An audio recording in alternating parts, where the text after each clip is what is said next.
I'd put my money on Steven not liking this movie.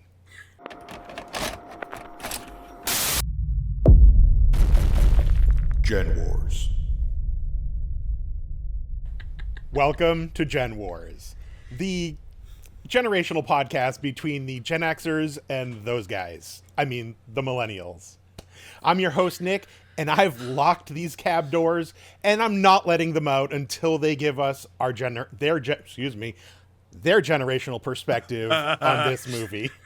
I mean, I'm going to give mine too, but with me on the Gen X side of things is our good friend Cam, and on the millennial side of things, we have our good friends Catherine and Steven. How's everybody doing today? Excellent. I'm chilling. Much better. Excellent. That's good to hear. We've had to push this recording off a couple times because of scheduling and sicknesses and all those fun things this time of year. So, Yeah. It's the most magical time of year. we put a bunch of Christmas movies into the spinny wheel or whatever you want to call it, but it was a spinny wheel. And this was one of Catherine's picks. The Spinatron, this is one of Catherine's picks that came up. So we watched 1988 Bill Murray classic Scrooged, directed by Richard Donner and score by Danny Elfman. Starring Bill Murray and Karen Allen, who I realized I have an absolute and have had an absolute crush on forever. So it was same, except her pet names are absolutely wretched. Wretched. Lumpy. You don't be called Lumpy. Lumpy. Lumpy. There's at no point in time. So that's is that not acceptable. a reference to anything? That's just what they went with? No, there was a reference to it. In yeah, the he film. hit his head.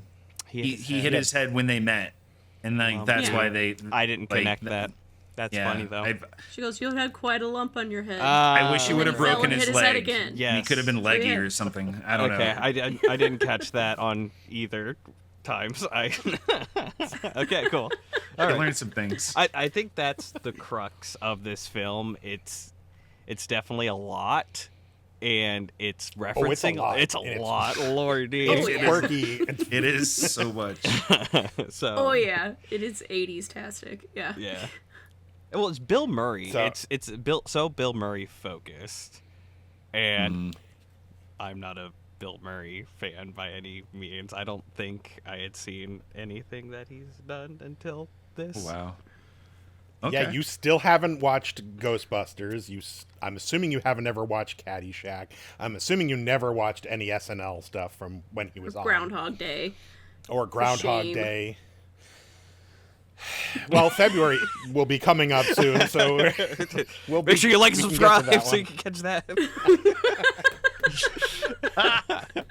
Ring the bell. But we know what we're watching in That February. is, yeah, that's a lot. That's a lot. Okay, Well, Steven's so gonna yeah, get a I mean, full helping of Bill Murray. Oh dear. yes, all of this one. He's very over the top. So it was interesting. I've obviously seen this movie 100 times. This was on rerun on HBO. As we all know that I've had a black box as a child, so we had HBO and it just ran and Chris as soon as Halloween time hit, because it's got that horror, like they started running it, and I watched it every time it was on. So this has been a big part of my holiday season viewing experience, especially being off of school and whatnot, and we're just sitting around doing nothing while it's snowing and whatnot. Because remember, it used to snow back in the day during this time, and Steven's got snow. We're back, baby. The global warming is done. The Earth is healing. The Earth abides. We got snow in November. It's all good. Where was I going? I mean, well, okay, that's your decision. That's your choice. I'm happy with that choice. We can't all be like Nick, who gets special, unique weather to the north. I'm always tripping over nor'easters. I've never something I hadn't heard of until I met Nick. I was like, "You guys get your own special weather? And we get tornadoes. This is Yeah. Ice tornadoes. Have fun. Sounds delightful. So So this movie had a I've grown up with this movie, so I didn't watch it. I hadn't watched it. We'll call it maybe 15, 20 years. It's been a while. And when I stepped into watching this movie, it seemed I was viewing it from an obviously different lens from 20 years later. And then on top of that, I must have been in a weird frame of mind because I'm watching it and watching Bill Murray's performance going, he doesn't want to do this movie. He's something is weird in here. And so we were going to record and we had a delay. So I ended up watching it last night. I just put it on. And I ended up getting the feeling back of watching it from long ago, where I kind of just fell into the movie and I didn't see how the sausage was made, if you will, like that. And then I watched some behind the scenes stuff of what kind of a shit show this movie ended up being while they were filming, and Donner and him were butting heads like on the daily. Making this movie, and I was like, oh, that's weird that I ended up finally, after seeing this movie 100 times, kind of picking up on that and feeling that during this rewatch, or this first rewatch. Steven, I saw you flailing like you had the same feeling. Yeah, like again, I'm not like familiar with Murray's work, but like it just seemed like some scenes that he shot were great. Like he brought it that day or whatever, and then others it was like, I kind of have my script memorized, but I'm here. I get my shoot day in, so I'm going to like deliver these lines. Some of them are a little less good than others. I'm trying to think specifically. I think the monologue at the end was kind of horrible. Like, yeah. I know it's iconic, but it just didn't. It seemed. I guess this is the same grievance that I had with other films that we've reviewed on this channel. It's just like, I'm done shooting this. I'm glad this is the final scene. I'm done with this, and I'm just gonna like stare at the camera and kind of be insane and like almost egotistical about my career and make references to stuff that I just did. I think what like the culmination of when he does the "Feed Me Seymour" line, where he had just come off of a cameo in that film, it was just like, it felt weird. It just felt weird to me. Like I'm just gonna ramble like the sad career-ending rant of his life. I know, sure. But this is like, I don't know who this man is. I don't know what he's done, and I've just came off this movie, and I was just like, what is happening? Like, I know there's supposed to be. Yeah, serving of Bill Murray for you. Oh, yes, that's what I'm saying. Like, I think I've done. It's probably a little bit of a disservice on myself. Like, well earned. Like, I had a whole lifetime to watch his works, but it felt very sad. Like, and not in the way where the typical Christmas story, like this, like. Story is supposed to go, like where he's like a whole new man and like he's better now because he understands his history and like what he went through, and I think there's a little bit of irony there where like Bill Murray should be one to like, because this is a whole homage to his career supposedly. I've heard that, and it's just very strange. It was weird to me. I don't know. I'm rambling. This was still very early in his career. This was only like 2-3 movies in. Like this was like he was on the rise, like Ghostbusters and Little Shop of Horrors. Well, and I thought this, like he was doing a lot from in the 80s, and especially the things from Saturday Night Live. This is classic Bill Murray. The is it off the cuff or is it scripted? His kind of banter and absolute disregard for people, that is what he brought to a lot of those movies. Even in Groundhog's Day, you see that, but like this is a redemption arc, and I don't know how familiar you are with the Dickens tale, but I mean, old Ebenezer is running out through the streets, declaring how much of a changed person he is, and in this adaptation, his connection to the streets is right through that camera. very much like we're doing right now. And he has come back. He has seen the ways, like he does want to, change. And the whole Feed Me Seymour is like, they're like breaking the fourth wall of, what is IBC's, fakeness versus what's still out there. I think it was really in line with the story they were trying to tell, and they just took it in kind of a real more realistic view than always going back a couple of 100 years. Just a side note, Yes. and I'll be quiet.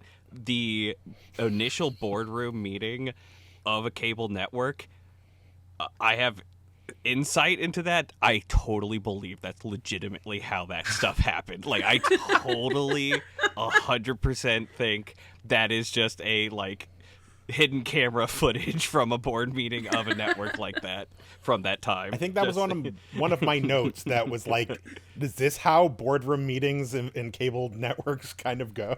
I truly think so. Again, I'm never in the room for those kind of things, but and especially in that time, I 100% that was a real board meeting of a cable network in the 80s. I believe Yeah, that. I was a child during it, so I just assumed that that's what happened. They were showing me what happens in a boardroom meeting, so I was like, all right, I guess that's what it is. And was that your first serving of Bobcat also? Oh my god. What's Bobcat? Please. Ooh. Yeah. Bobcat Goldthwait. Goldthwait. That's definitely Have you seen The guy with the Disney's shotgun. Hercules, first of all, Steven? Yes, I've seen Disney's Hercules. Okay, so it's not his first dose of Bobcat. Who was he? Live action then.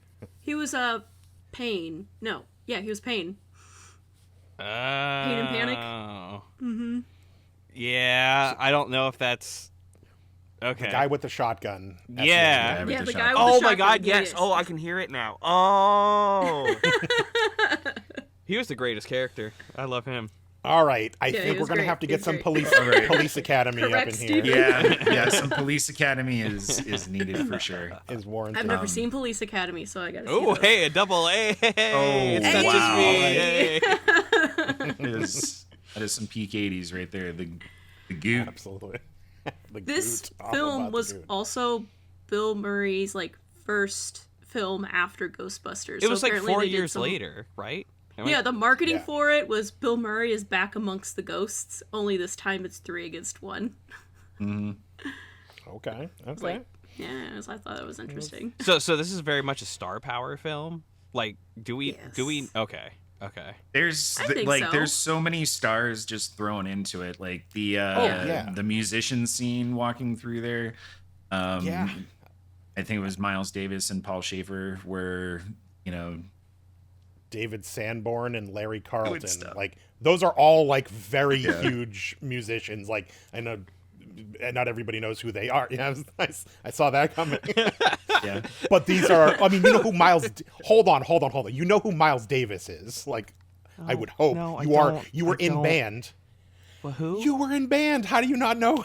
I banged the drums and took naps. Yeah, there. Like a Was it just an proper excuse to get out of- percussionist. Yeah, like a proper. I was a percussionist. Like my Okay. the greatest time of the holidays was when I got to play the timpanis. Did you The- get to snap it?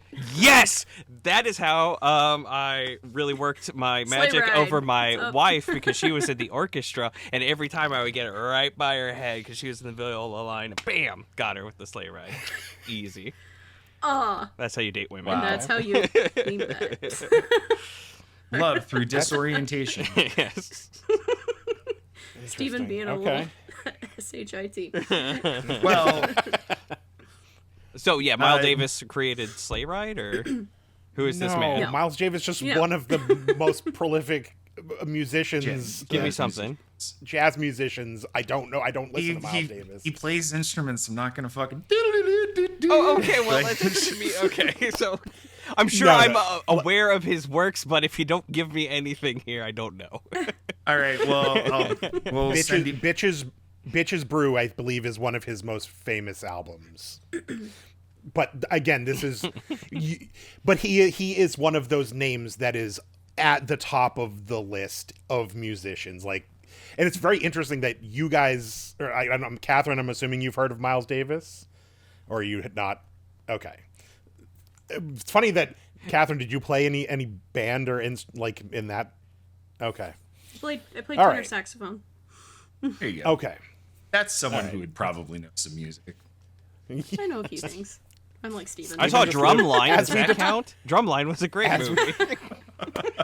Oh my god. All right. It should make a lot of sense if you know anything about my upbringing. Yeah, It's that there's a rock. lot of correlation with that. Steven.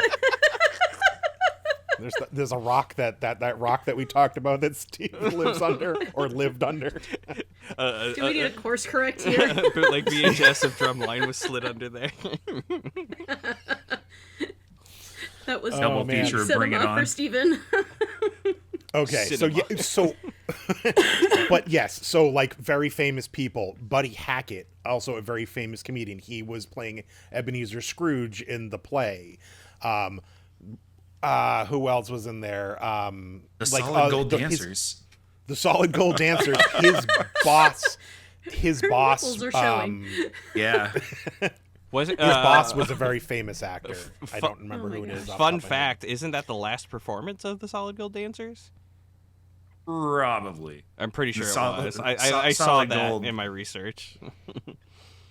Was Because yeah. they were pulling their nipples out. And they weren't going to be putting them on TV. Dude, I want to see the nipples. I did not You can barely realize see how them. much. I did not realize as a child how much areola was coming over into that. Like when I zoned in, I was like, "Oh shit!" Cam was like enhanced. I was like, I wanna see I was them. like, I don't know that I've ever seen a movie that pushed areolas so hard before. I was High like, "This is a Christmas definition." show?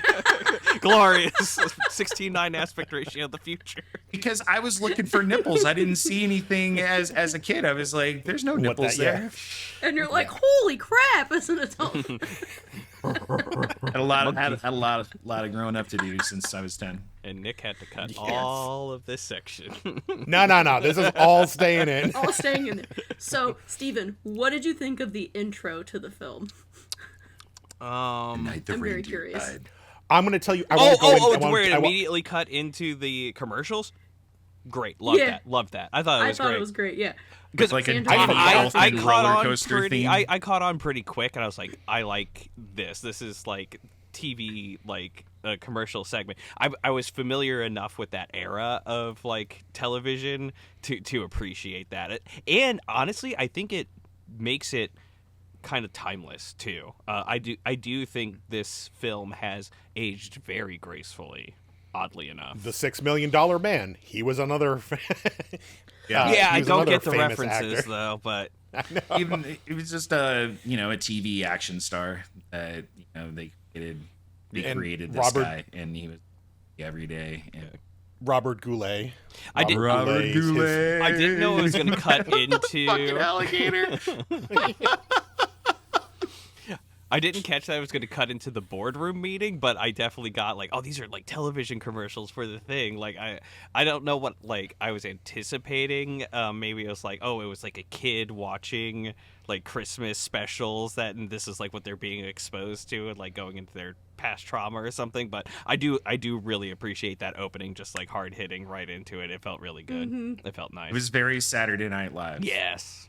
Oh, They were yeah. they were already making mock commercials in the show, so by the time we get to Father Loves Beaver, whatever the fuck that was, I forget what the show He's out was. chasing beaver. Yeah, I died. yeah, like that felt more SNL, where the other ones, were just made for the good commercial side. But that is definitely a way to, intro in, and then you get into Bill's side, and it's like acid rain. So is this God. another one that like skirts around that like PG-13 PG era like rating system? Yeah.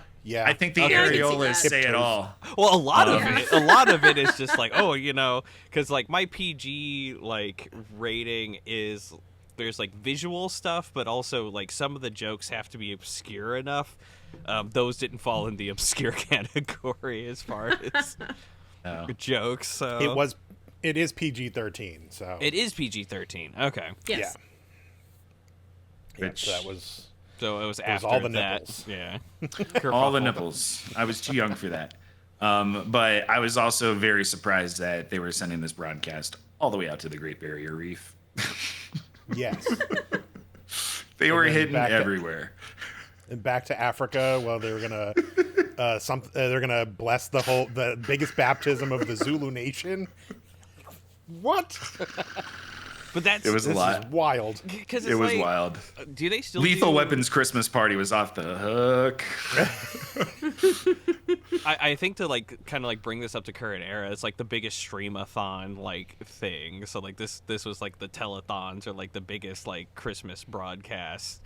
Because again, I totally believe this is a legitimate barely a exaggeration of a cable network during that time. I think a lot of this stuff was just maybe 20% exaggerated at best of what they were doing to raise network ratings and stuff like that. Nielsen score and all that stuff is totally very important. So I have a question for Cam because you two weren't alive yet. But do you remember? Do you remember? Was there live programming on Christmas Eve? Something akin to that, like a live I don't remember.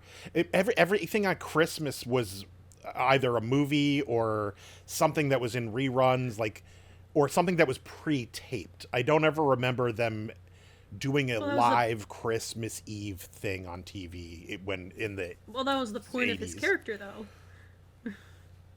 No, I understand. I just didn't know if that Okay. was. I don't recall that ever being a thing in general, which I don't think it was, but I could be very wrong. I was still very young during that time. They definitely had live broadcasts or special things that they had done. It wasn't that crazy. I mean, think about it as the Olympics. I realize that's sports, but when cultural things happen, they kind of did that. Okay, And something like Webster wasn't a live. They weren't going to do a live Webster episode. There was a Christmas episode, but I think it was pre-taped and then in front of a live studio audience and then shown on Christmas Eve if that's where it was going to end up. But I don't recall ever something like this, and that would be, yes, a real jerk thing to do to make everybody work on Christmas Eve doing this gigantic They sure retelling of 100% Charles did Dickens. this stuff. Just a quick Google AI got overview. Theatrical performances aired on television in the 1980s. A 1981 NBC musical starring Meryl Streep, Debbie Allen, and Betty Berlin. Alice in Paradise. But when? On Christmas Eve? Or on, Oh, sure. Well, they do it's the Macy's Day Parade or Christmas stuff. So I'll continue to fact check for a Christmas one, but they totally did big performances live in this time. Sure. Yeah, Thanksgiving, I get the parade situation. That's a little... I don't necessarily remember a Christmas specific one. If anything around Christmas, it was the California Raisins Christmas thing. I remember Christmas specials and things that were just one-offs, but not quite in the live performance. Maybe a Muppets thing, maybe. I don't know. But I still think they would record it. I don't know if they would go live with that as a live, it's airing live right now at 8:00 on Christmas Eve. Especially, I think that's a hard sell. People are hanging out with that. I mean, that ultimately ends the movie where he's like, go, it's not too late. Go be with your family. Why are you watching TV now? And I think it's more the IBC part of, the umbrella of oppression in this movie was that this thing was taking place. Yeah. There was on this Christmas time. Eve shows kind of going on. Now, they were more live talk show things, so maybe this was the jumping the shark, we're gonna blow them out of the if they're watching TV on Christmas Eve. You got I think it's just kind of like the groundwork laid for like Drinkmas and stuff like that, where everybody's getting into town and they don't really want to do anything too extravagant, but they're getting ready to be with family the next day. I think that's what this is like kind of playing towards, is that Okay. Christmas Eve, or like you're kind of like doing your thing and we need your eyes on TV. Yeah. I think that happened. Hey, let us know in the comments below if you got a better memory, if you were alive, any of those things. A good example for this book report that we're doing, apparently. On Book report. So, Bill Murray was very off script during this whole movie. And this is why I think this is where the butting of heads landed, as well as Karen Allen said that she couldn't figure Bill Murray out because he would just, they'd go roll and he'd just take a right or left turn off the script. And she was like, I guess I'm just going to roll with those things. So made it very hard. I found this quote from the original writer of the movie, and he said he estimates only 40% of his original script was used for this movie, and he calls he has disavowed the movie and called it a piece of unmitigated let me quote it correctly, a piece of unadulterated unmitigated shit. Which is Wow. pretty hard. Yeah, because Murray just like got his hands on it and changed everything. I mean, and that's what he does. That's what he does. gets I in mean, it's there. what he did to sign on to the movie as well. They wanted his name, so Yeah, and Yeah. he just kind of runs with it. And Steven, you'll see that when you start watching other Bill Murray movies. Well, I guess what it does all he works do though. now? Like, what's his most Same recent thing. work? No, he's still. He's just older. A lot older. Huh. Hold he on, was let's in see. the recent Ghostbusters. Yeah, As a did you ever cameo. see the Life Aquatic? I want to see does He's all done a those lot of Wes Wes Anderson. so He does It's like bad. so many Wes Anderson movies. I have Oh. started my Wes Anderson journey. I love Wes Anderson as what's Moonrise Kingdom, I think is Yeah. that's my Yeah. banger. Isle of Dogs, I love. You watch Grand Budapest Hotel? I have not yet. That's the one that That's a good I one. yeah, like that one and Life Aquatic. That for some reason Life Aquatic is the most star-studded cast that I recognize. That one I was just like, "Oh, I love everybody in this film. Like I totally want to watch Yes. this one." I just haven't gotten to it. So, I guess it'll get on the wheel soon enough. Well, I guess I he should see still does Budapest stuff. first. Yeah. So he did. So his last movies in the recent were Ghostbusters Afterlife and Frozen Empire, Ant-Man and the Wasp: Quantumania, and Oh, that's right. He was in that.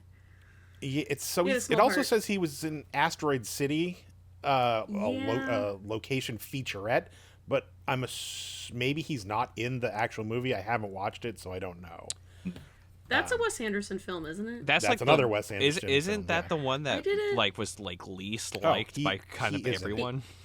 I tried watching that one. It was not for me. Yeah, I was really hyped for that one, and then like everybody was like, "Oh, it's like kind of awful," and I was like, "Oh, I wanted to see that Yeah, I one." was hyped for it. Yeah. It looked good. Like again, Wes Anderson, like because that set the whole Wes Anderson meme on TikTok for a hot minute was the trailers for that movie, and I was like, "Oh, I'm super hyped. This has got like some ecosystem of hype around it from like organic portions," and I was like, "Oh, it's bad. Great. Well, okay." So didn't see it. Happens. Yeah. His movies are quirky, just like this Yeah. movie. Right, This and that's movie usually is great. Quirky. Nice course correct there, Nick. Bring it on topic. Okay. And another cool Bill Murray thing that we have in this movie, he has the entire family there. There's 3 Murray brothers. Oh, there in- is? I did not know that. in this. Yeah. His whole family is his actual family. So his brother in the film is his real brother, and that's cool. the Party the other guest. one, the other other guy party on the guest couch. is his brother, and then the guy who played his dad is also his brother. In the flashback when we go to the Ghost of Christmas Past. Yeah, the And meat. he brought him the veal. Yeah. The veal. Like, Dad, you're so 5 crazy. pounds of veal. At least cook it, man. I know. Make the Come on man now. And they appreciate just meats. left it there. He just passed out on the couch, and the mom went doing God knows what. Smoking in the house. Just everyone cranking butts in the house. Man. Oh yeah. And she was Those were pregnant. the days. We just fell off as a society, I guess. Like, We did. Go. No, I was just saying that for the time, I think some of the effects that they used, like him going through the window, not so much Ghost of Christmas Past coming through the door. That part of the head Yeah, I in had notes daytime of looked that. a little wacky, but him going through the window at the time, like that was really cool. Yeah. Way better than I would have expected, and I still think it looked good. A lot on of the rewatch practical here. effects I mean, the look really fall good. was definitely better than like RoboCop's fall. True. Yeah. Yeah. Drop it, grape. No. Well, he had really long Steven. arms in RoboCop.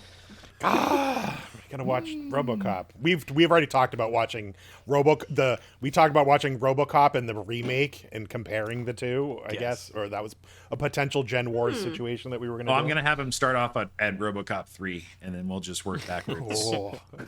Yeah. I I've think only we seen the first disregard. I think we disregard the absolute opportunity you all have to cultivate my cinema experience, and you just shit Not on just me the dump- entire time. Dump a bunch of shit on top of your plane. You get so mad at me, but this is an opportunity to mold and craft. And yet You we're bully not me. watching Shape Die Hard. young. Molding, shaping. I do young have a minds. question, Steven. Are you aware of Indiana Jones? Yes, Have you I've seen the first Okay. See, one. Okay.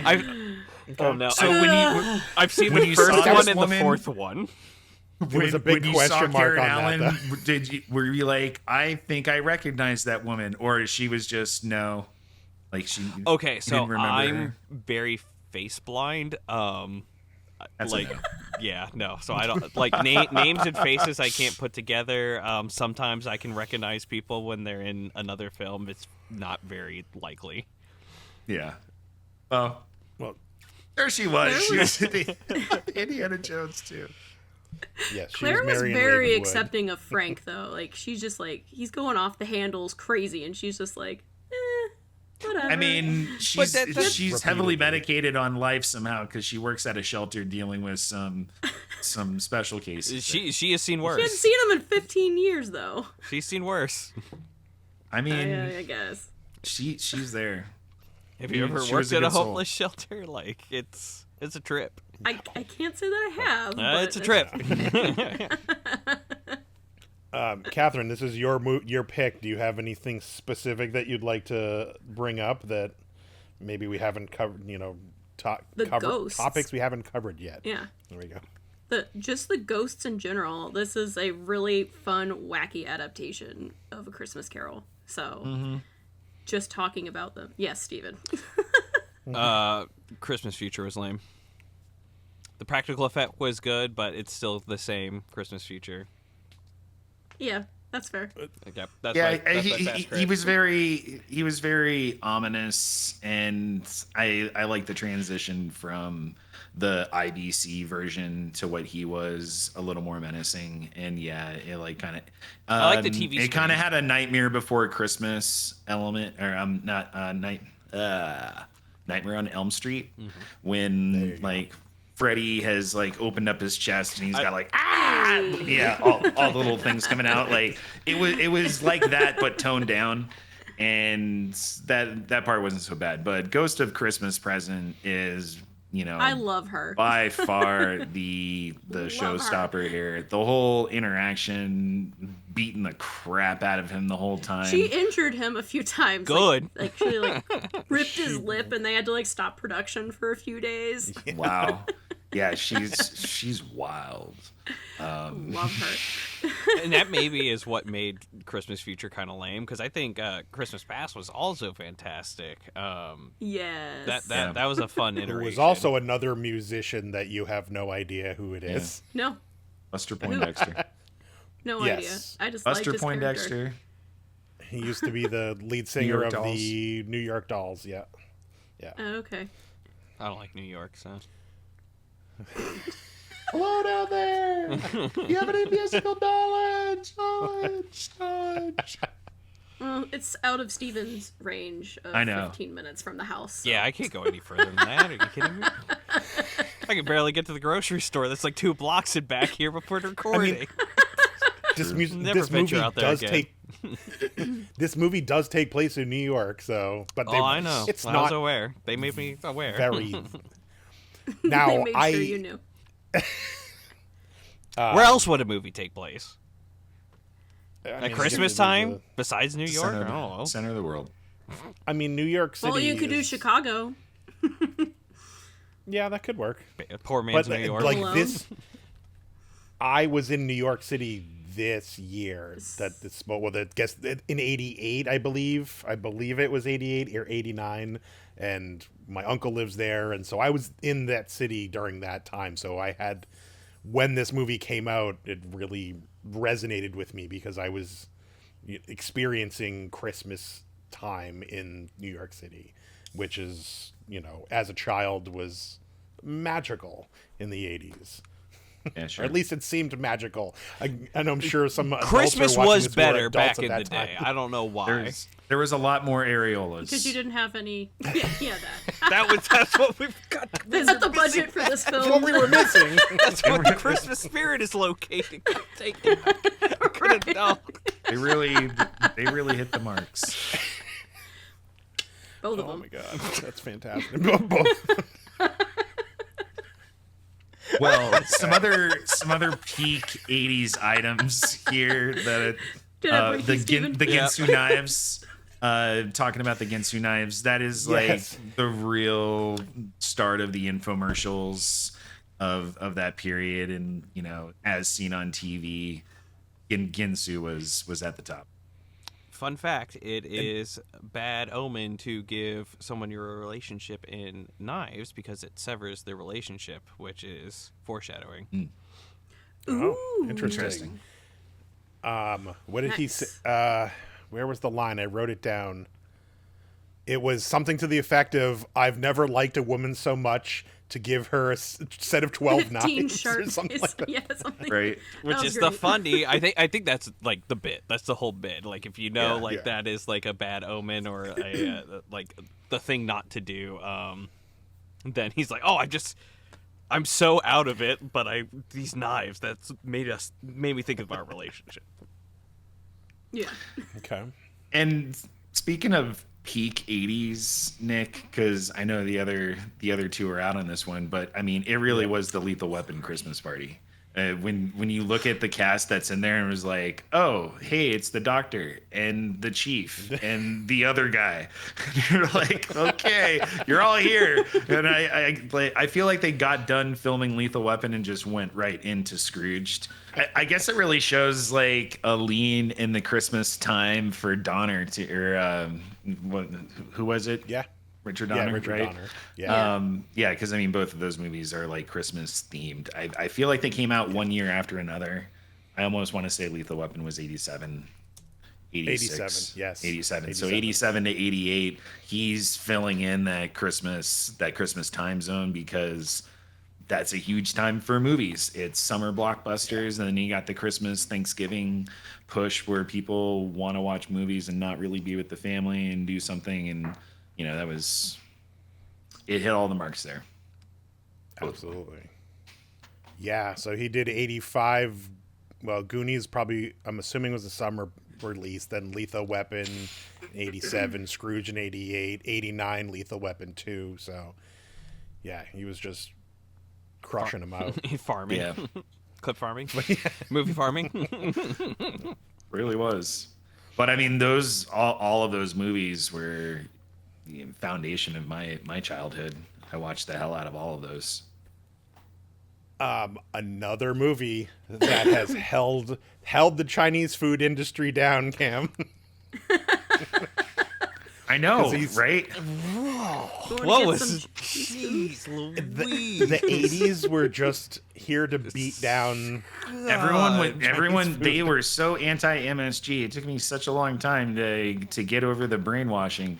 I'm not even sure why I was being brainwashed by these programs. It's literally It's so every strange. movie that we've watched on this show from this time period has just like it's slight, but it's or very abrupt. Like it's bad. I'm floored, to be honest. I forgot it was in there, and then I was like, "Oh, we got another one." I mean, this is at least 3 movies that are 80 are that, like, I would say that this is an 80s trope then at this point. Yeah. I it's not something that I've recognized before, but as we're going back through these movies and to start picking them up, and I'm like, yep, that's what we have here. That is pretty racist. so delicious. It is. It is delicious. I use it in all of my meats. Yeah. Yeah, because it wasn't in the.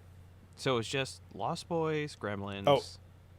There's the quote. I never liked a girl enough to give her 12 sharp knives. That was the quote. That was a Yeah. That was a Bill Murray off the cuff quote if I've ever heard one. All right. They touted those cans because you could cut, or the knives because they would cut like a soda can in half, and you're like, Yeah. oh my god, it's an aluminum can he cut in half, and any knives can Because probably you need to through cut it. that. Yeah, I know. But then goes right to tomatoes. Another cameo. This was before I think she had passed away this year that this movie was, or Our Goonies after. grandma, right? Yeah, Mama I caught Fratelli that, from yeah. Goonies. I thought that was She her. She was one of the. She was one of the crazy patron- homeless ladies, Steven. Yep. Yeah. She was yeah. the one like all up in Bill Murray's face. She is Like, I know that. long time character actor. I thought that was from the lady from Goonies. Yeah. Oh yeah, I've only seen Goonies once, so again, the face blindness. I'm not gonna put that together. So Hold on. Wait, you're on this side. The mean lady that wore the beret. Yes. You know what? I couldn't tell you Served- a single thing from serves the water. Goonies. Like, I don't even remember the plot, to be honest. Oof. One-eyed Willie. Besides, they were looking for treasure. One-eyed We Willie's need to treasure. sprinkle some of these in our. I've seen it once, and I don't think I was definitely not watching it through the lens of watching it. Like, it was kind of odd. 2025. We're gonna hit Steven It's with a our whole year, bunch. but it's my year to tackle some of this. We'll get you there. No Steven, you made problem. a point of this. I think when we talked last week, that workplace gun violence was very prevalent. Obviously, in this movie, I mean that's kind of the whole how we get to the end of the film. But it was, I guess, this was always something that was kind of a thing growing up. Whether it was people getting fired, and I mean we've seen it in some movies, or even just in our life. I mean, people would get laid off from the post office. That was the old joke. Going that postal. People get laid off for the going postal. Like, and so this was. You expressed how you were like, oh, they just kind of went with that and seemed like it was okay. I'm like, yeah, I guess. Well, because not he had something a we- gun in his office, and he just like pretty quickly jumped Oh to yeah, right. He had his pistol in the desk. He did. Yeah, He yeah. did 38 specials. So there's only one reason to arms race your employees, like, and then just like he came in there and everybody was like, because watching the film, this is supposed to be your redeemable character that just holds everybody hostage and just like blows his way to a promotion. Like, Yes, he does. He does. what does precedents come are we up with the setting, people? best- Like, That He does come up Bobcat, with the is best that how I bits get in the hired in entire film. 2024? Like, just, you know, it's got gumption. go right up to the CEO, like, Just call him a flatulating butthead.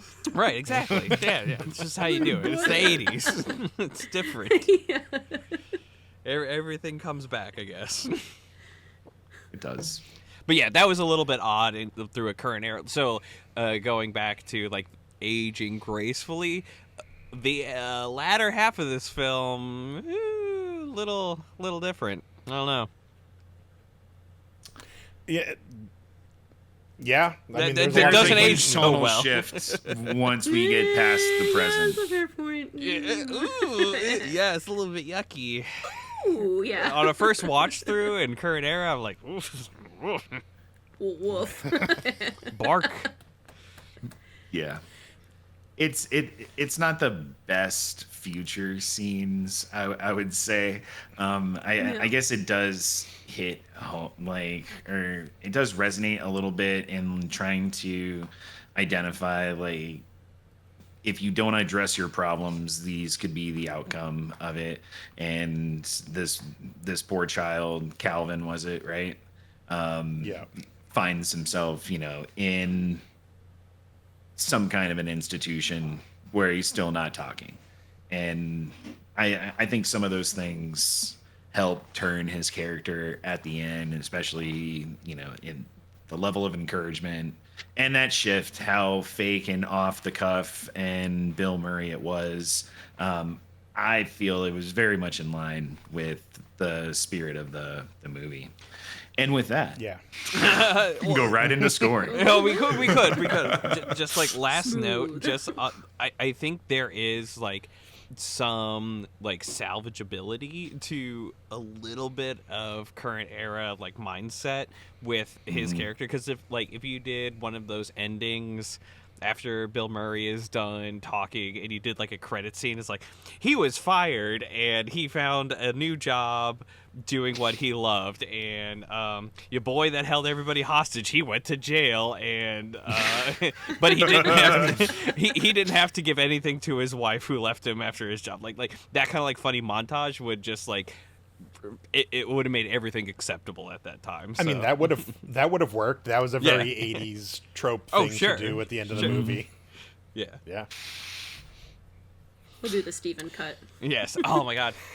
That I'll just rewrite. I think there's a podcast that Nick can plug if he wants to about rewriting or show pitching. Oh, we haven't got there yet. So when we do, yeah, it'll be there. But since he's not plugging, I'll plug the Funky Store, where you can get great merch over at the Funky Store, Funky.store. We're being Funky nostalgia. Store. It's Christmas time. The nostalgia runs thick through your veins. You can go exploit that feeling and go to the Funky Store and make a purchase over at Funky.store. For a Christmas gift. Funky.store. Christmas time. Grimace time. It's It Grimace is. time. Crimbo. Tis the season. All right, so do we want to get into scores now and see where we land on this bad boy? Let's do it to it. Anybody want to go first? I'll go. Okay. So my nostalgia on this is a -1. No, just kidding. I was like, again. Excellent. Good. We're ready. Excellent. No, nostalgia on this one is a 9 for me. This is peak Cam childhood movie and experience for the season. It's something I've seen a lot of times. I saw this in the theater. The family was big about going to the theater and seeing stuff at that time. So it definitely brings back a lot of memories and transports me there. And yeah, so 9 for me on nostalgia. Production value, given the time and where we're at, I think the production value is off the charts for it. It wasn't a Ghostbuster movie, but the things that they had, the practical effects, even the special effects that they had, it was great. I love the way that they were able to, cut this together. I do feel the end of the movie drags a little bit in the Ghost of the Christmas Past, but as far as production wise, I think they hit those scenes and captured all of the different eras in it really well. And well as spirit and intent, I give this a 9 too. I really feel they hit the entire spirit of an adaptation of the Dickens classic for that time. It does it completely, transport and make it more make sense today. Yes, not the best. They could probably do with a Scrooge reboot of some sort if they wanted to, but I really do feel, even at the end where he's having his redemption arc, was very much in line with it. And I really love going through all the different eras in it. Rewatchability, I would say it's a 9. I haven't seen this movie in a long time. I would rewatch it again. I've seen it twice recently now. And I hadn't, like Nick, I hadn't seen this for probably 15 years. But before that, it was on HBO all the time. It was in the holiday rotation, so it was a good rewatch. And overall, I would give this one a 9. We finally found a movie that I give high marks across the board, 45 to a 90% here. Holy crap. You hit an era in a time in a movie. Between 87 to 90 was really peak Cam movie time. I saw a lot of it in the theater. We saw a lot of movies on HBO as a result, and all of the stuff before it. And this was just one of them that got smacked in between it. So that's me. Wow. Holy cow, we found a movie for Cam. Wow. And it wasn't Gremlins. It wasn't Gremlins. And it was my pick. Hey, yo. Way to go, Catherine. Thank you. It was a fun watch. All right, Catherine, you want to go next since this was All right. your pick? And So it was my pick. Yeah. Well, I wasn't born in 88. I was born in 89, so I did not grow up watching this right away. But I do remember watching this probably as like a teen with my mom. So she just loved this film. We watched it every Christmas. So I just have a lot of nostalgia of sitting and enjoying this with my mother, like every Christmas. She specifically loved The Ghost of Christmas Present for obvious reasons. She's fantastic. Love her. So and Carol I just love- Kane. she's great. Like even in Unbreakable Kimmy Schmidt, she's good. So if you gotta I watch didn't it. watch that. The Princess I heard that Bride. was good though. Yes. Yes. That too. Yes. Steven, don't nod. You don't know what that is yet. I love The Princess Bride. You shut your mouth. Liar! Liar! I would hope that you know what it is, considering how much Good luck time storming the Nick castle.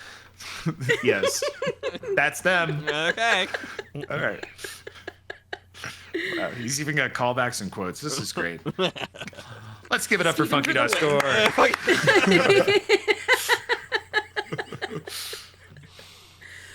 Production value, I'm actually going to give this a little bit more on the lower end. I know, Cam, you said something along the lines of it like not being on par with Ghostbusters, but this film actually had a bigger budget than Ghostbusters. It had 35 million, while Ghostbusters only had 30 million. Okay. So I'm just curious where the budget went for a lot of it then. Bill If it was Murray. big For like star power, was that what it was? Maybe. Yeah, I mean, Bill coming from 4-year hiatus on that, and that's classic Bill kind of way. He doesn't sit there and keep pumping out movies one after another. He does, but he goes into hiding for some time. And Yeah. to drag him out for this movie, they probably paid a good penny for him.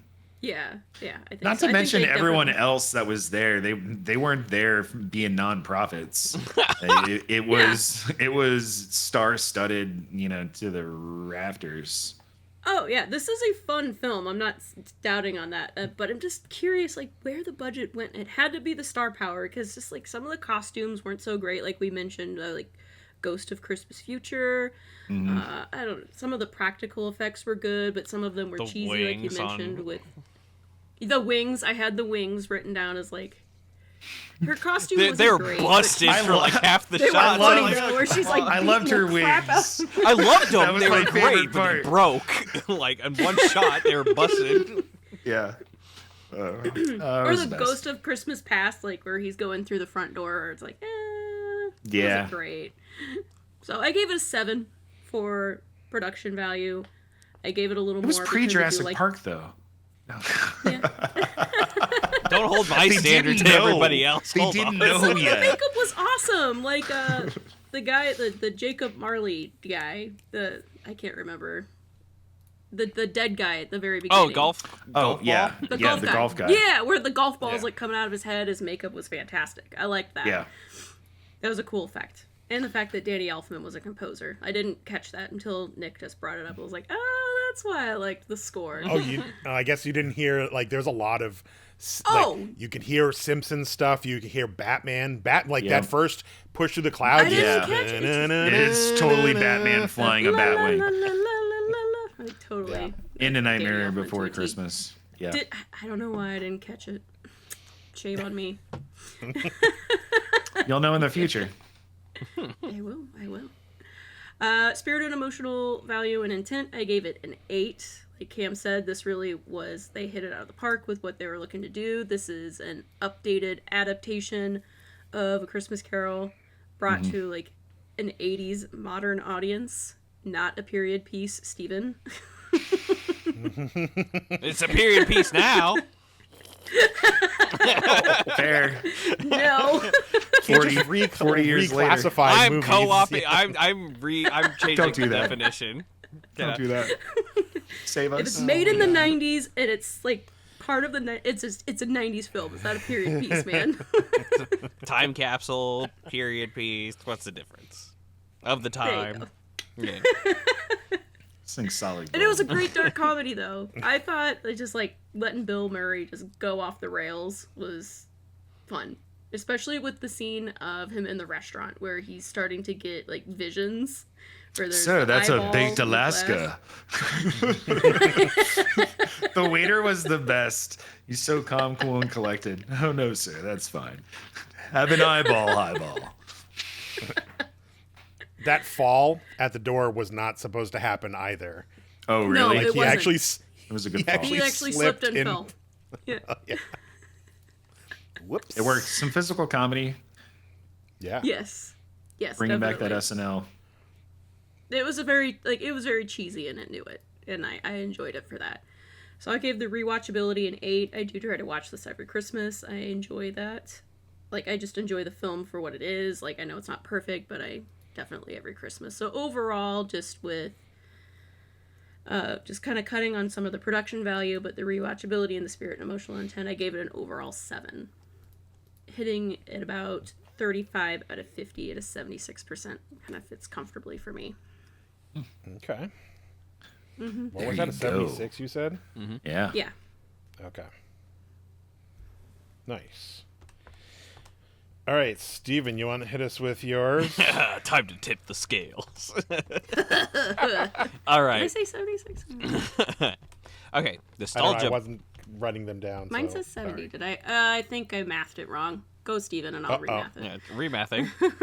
It'll be corrected in the edit. Thank you, Nick, for all you do. Yep. Yep.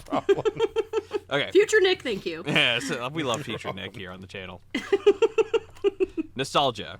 I gave it a 3. Cam opened the gates and made it a possibility. Never seen this film. I've seen a lot of A Christmas Carol. I love Christmas. The only points I can give it are Christmas, 80s. I do like that. And also, fun fact, this is my wife's side highly quoted movie. Didn't get it before. We'll see how this goes when the Christmas season comes in. Really? Yes. Her grandfather is a big connoisseur of this film. So All right. Can fit in with the in-laws a I little know, more. exactly. So I'll give it the big 3 on that. Production Do you value? get that? Acid rain. Different Call the from Purple Rain. flashlighting, Did you ever have Tab, Grandpa? Bring Tab it and on in a Coke. minute. Yeah. It's actually a 38 out of 50, Nick, so that's the 76%. Wow. Big score. Okay, production value. I give it an 8. I think practical effects, you got me on. There's puppets. There was great sets. There was a little bit of the Hollywood like set things going on, but that was the point because they were on a like cable network stage for a good chunk of it, and then the city, New York. It felt like New York. I was like, okay, well, they did a good job. I didn't notice the costuming things besides like when it was like egregiously bad. So knocking points there. Spirit, I gave it a 7. I think it was like it did what it was supposed to do. The 3 points were completely taken away from casting Bill Murray. I would love to see a film or an adaptation where it wasn't so like Bill Murray like we gotta have Bill Murray do this film. Like, what does it mean if it's not his personal, like, real life redemption story? What does this film look like? I would love to see a cut of the film with an actor that worked with the writer for some reason, because that's maybe what you would do as an actor. That's besides the point. Rewatchability, I gave it a 5. I'm only going to rewatch this film after I absorb more Bill Murray content to maybe see if I change my tune on him as a performer. So just giving it. We're gonna have to start with Ghostbusters. Yeah. That's up to the group here, the collective. Yep. We'll start there, and then you can watch Groundhog's Day. They're two very different films. I think they arc Bill here, and you'll see where he has the similarities in it, but they're all vastly different movies. Yeah, and Nick will censor this, but Bill Murray seems kind of like an. That's what he does. Yeah. I wouldn't hire him for anything. Nick's, yeah, it's just. But Nick's why not would you gonna make censor a that. Christmas like an irredeemable He asshole? makes the perfect Scrooge as being an. I mean, who's gonna relate to giving anyone coal for Christmas? But they can relate to getting a towel.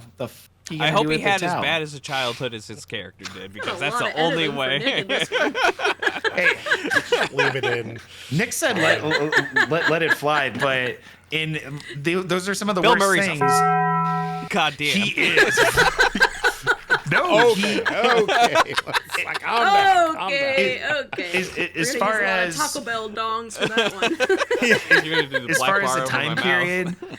I can't really think of like that's what they were doing in the comedy. It was edgy and trying to push it. There was Richard Pryor breaking into film after having a hilarious stand-up routine, and it's like that off the cuff craziness is what they were trying to push, and a lot of it coming from Saturday Night Live too, and being in improv and around that. I've seen it recently in some interviews with actors that do like to go and do that, where the director is very focused, is like, get this cut, and then we'll take like five cuts afterwards of like whatever you want. And a lot of times they go with whatever you want at the end, but they're a little more focused to how these people work, and they're expressing the character through themselves. That's what you're paying for. That's part of the art, not just someone that can just read and memorize lines. You've got to bring those characters to life, and sometimes from pen and paper you can't articulate that in the same fashion. I love you, Millie. Yeah. Damn, that was a good argument. Yeah. Lawyered. All right, man. Bill Murray is my favorite actor. Oh, wow. Okay. Well, that's all right. Stepping toes. Overall, I did give it a 7. I think it was a above decent film. I did enjoy it. I really did enjoy it. Good. I think there's just a little bit too much Bill Murray, not enough sauce. But in our conversation, like, my tune could probably change. But I would love to see a different actor like take on this role and see what that redemption arc looks like. Maybe another irredeemable actor or something like that would be fun to see, given the spirit of what the film is trying to do. Maybe I'm just a Bill Murray hater. That could be a big possibility. But maybe one day Kevin Spacey can reprise the role. That would be a different tone. That would actually be really fun. Very interesting. I like that. If he actually redeems himself, that'd be curious. Kevin Spacey's an absolute asshole all the time in his movies, and he would totally fit the bill. And given the track record and news that he's been in, if you're trying to get some real life redemption, maybe that's it. But wow, yeah. That's a crazy casting call. Like, are you a big name Hollywood actor and you want to redeem, like, you want to get uncanceled? Star in 2027 Scrooge. Like, right? That's the best. I love it. So I'm coming in at 30 out of 50, so a solid 60% is my final score on that. And Okay. yeah, All right. All right. So my nostalgia is up there at a 9, just like Ham's. I watched this,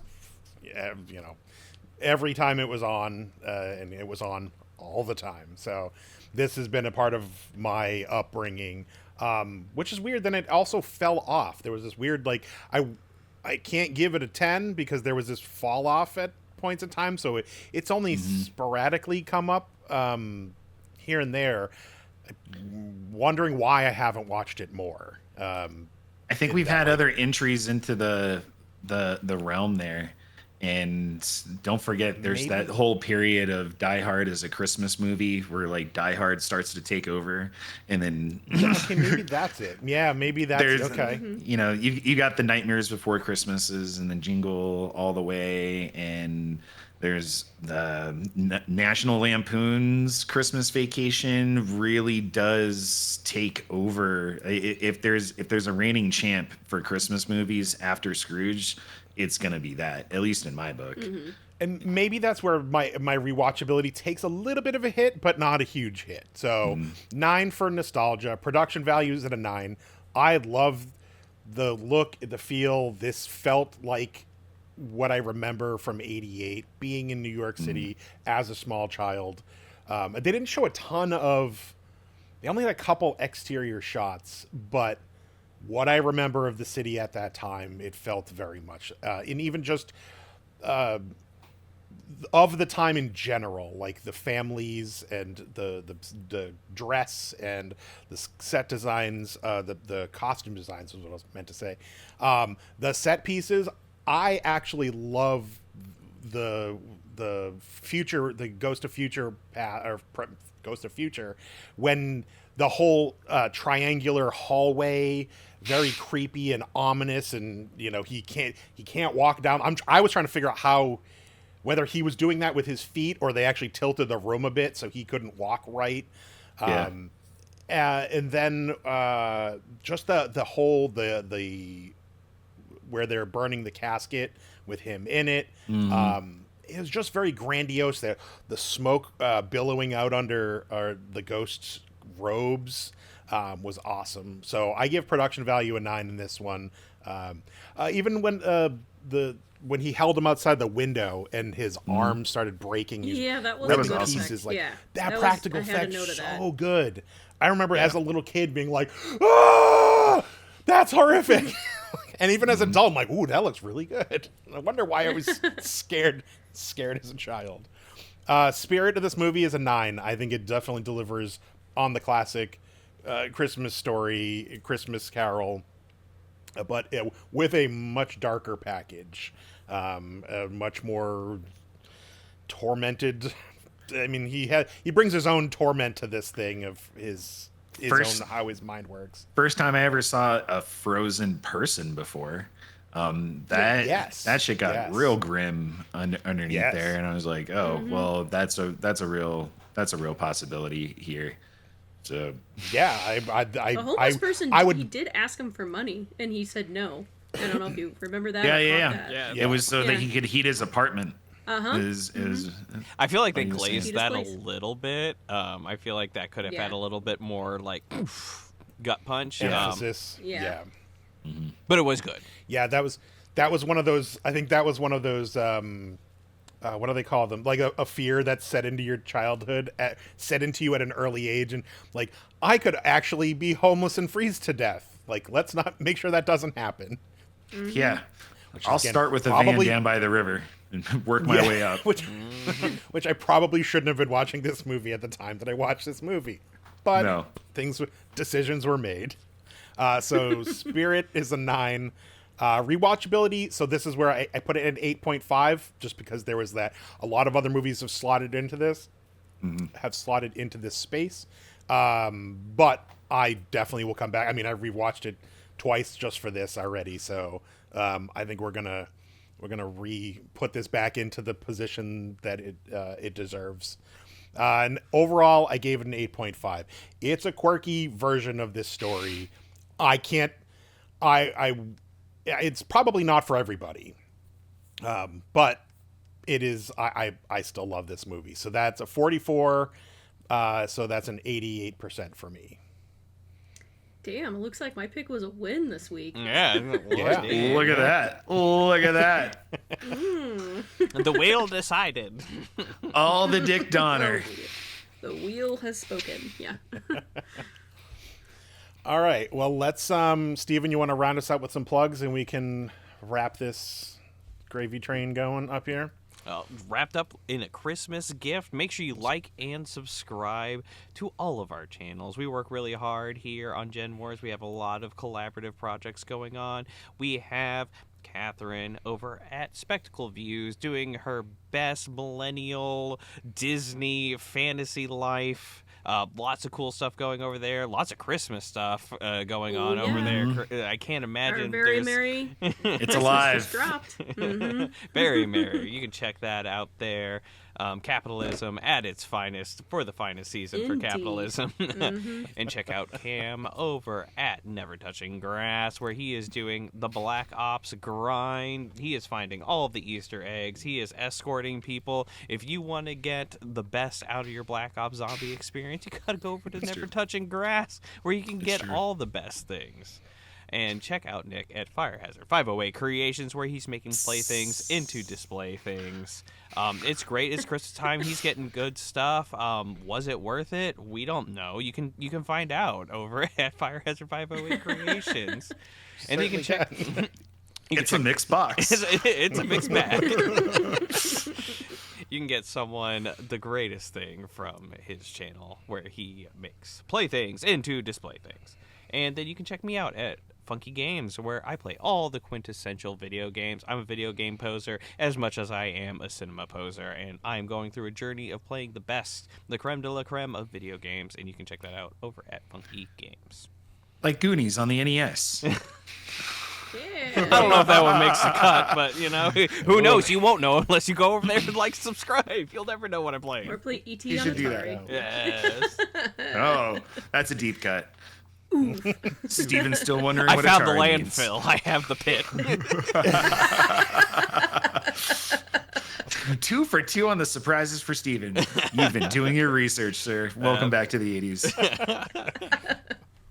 Now, have you watched E.T.? Who's Oh, to say? God. Yep. All right. Well, I will And we unlock are- the out. doors and let you guys out of this cab now. Click, click. So, all right. Well, thank you Thanks, for joining Buster. us, and we'll catch you in the next one. Bye. Bye.